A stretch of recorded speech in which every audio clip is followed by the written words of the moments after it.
പത്തനംതിട്ട ജില്ലാ പഞ്ചായത്ത് UDF തിരിച്ചുപിടിച്ചു. ആകെയുള്ള 17 വാർഡുകളിൽ 12 വാർഡുകൾ UDF പിടിച്ചു. പത്തനംതിട്ട ജില്ലാ പഞ്ചായത്തിൽ UDFന് ഭൂരിപക്ഷം ലഭിച്ചു. ആകെയുള്ള 17 വാർഡുകളിൽ 12 വാർഡുകൾ UDF നേടി.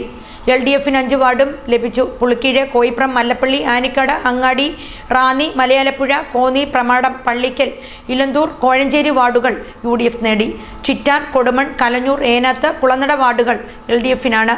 മല്ലപ്പള്ളി ജില്ലാ പഞ്ചായത്ത് ഡിവിഷനിൽ doctor Biju T George Indian National Congress 15,587 വോട്ടും, SV Subin communist Party of India Marxist 15,172, Tittu Thomas Bharatiya Janata party 7,693 വോട്ടും ലഭിച്ചു.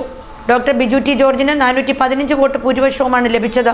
ആനിക്കാട് ജില്ലാ പഞ്ചായത്ത് ഡിവിഷനിൽ doctor Mathew Sam Communist Party of India 14,780 വോട്ടും, G Satheesh Babu Indian National Congress 21,067 വോട്ടും, സുനിൽകുമാർ BDJS 6,620 വോട്ടും ലഭിച്ചു. G സതീഷ് ബാബുവിന് 6,287 വോട്ടിന്റെ ഭൂരിപക്ഷമാണ് ലഭിച്ചത്.